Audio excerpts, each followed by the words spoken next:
Почитувани медиуми. СДСМ го создаде хаосот во јавното здравство. Владите на СДСМ направија и оставија јавен долг во здравството од цели 80 милиони евра. Тој долг оваа влада го врати. Тој долг е резултат на недомаќинско и криминално работење на владите на Социјалдемократскиот сојуз на Македонија. Нивниот министер за здравство е се уште во бегство поради сторен криминал. Тој зема бугарски пасош за да избегне затворска казна.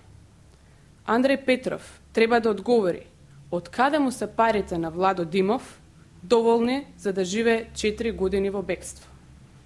Токму овој министер подаруваше скапи бисери на министерките од владата на Социјалдемократскиот сојуз на Македонија, Мери Младиновска, Радмила Шетеринска и Илинка Митрева, а овие скапи бисери беа платени со парите од граѓаните.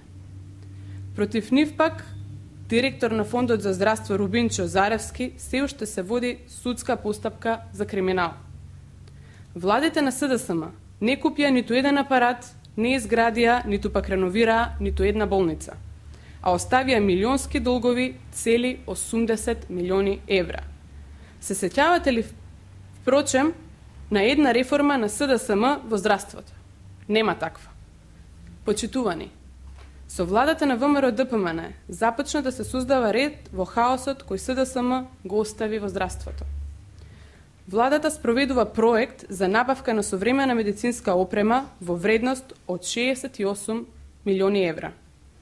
Колку да не се збунат колегите од СДСМ, да ги информираме дека реализиран е тендерот и подпишани се договорите со добавувачите за набавка на современа апаратура во сите јавни здравствени установи, каде ќе се обезбедат 6 компјутеризирани томографи, 4 магнетни резонанци, 4 апарати за коронографија, 9 мамографи, 40 современи ехоапарати за хирургијата, гинекологијата, радиологија, 20 машини за дишање, 40 инкубатори за недоносени новороденчиња, хируршки инструменти, операциони столови и така натаму и така натаму. Новата опрема ќе овозможи подобрување на општата здравствена состојба на населението преку навремено дијагностицирање на болестите, давање услуги според највисоки стандарди, намалување на просечното време на лекување, намалување на трошоците за болничкото лекување, намалување на потрошувачката на лекови и постоперативните компликации, подобрување на работната способност на населението. Започната и реконструкција и доградба, адаптација на болниците заради подобрување на здравствените услуги. За тоа, во првата фаза на реконструкција ќе се потрошат 23 милиони евра. Проект во фаза на спроведување. Подпишани договори со изведувачи по завршен избор на најповолен понудувач. Во моментот се врши реконструкција на гинеколошката болница во населба Чаир, за која се одвоени 2 милиони евро. Реконструкција на Куменовската болница, за која што се одвоени 1 милион евра. Реконструкција на гинеколошкото оделение во Гостивар. Реконструкција на болницата за белодробни заболувања Јасеново во Велес, за која што се издвоени 1 милион и 700 илјади евра. Започната и реконструкција на општата болница во Велес. Реконструкција на психијатриската болница во Негорци, Бардовци и така натаму и така натаму. Го повикуваме господинот Андреј Петров да ги посети овие болници. Превозот ние ќе му го обезбедиме. Воведен е нов тип на финансирање во здравството по дијагностички сродни групи. Донесена програма за рано откривање на болести на репродуктивните органи кај жената. Направени се над 80.000 превентивни бесплатни прегледи за населението со мерењата на гликемија и холестерол во крвта и советувања за здрави стилови на живот кај населението. Во тек е трансформација на војната болница во градска општа болница. Отпочната е јавна набавка за опрема неопходна за осовременување на функционирањето на новата градска болница. Реализирана е трансформација на болницата во Штип во клиничка болница. Градската болница Свети Наум Охридски ќе биде пренамената во градски ургентен центар.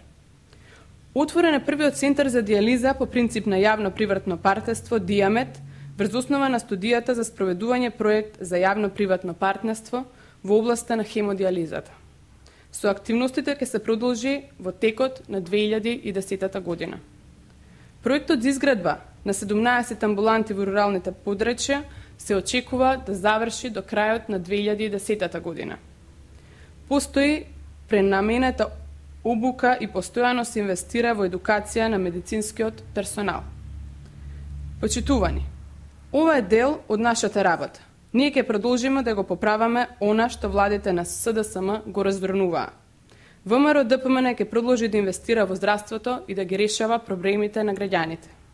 Свесни сме за предизвиците кои постојат во здравството, но тоа нема да не поколева.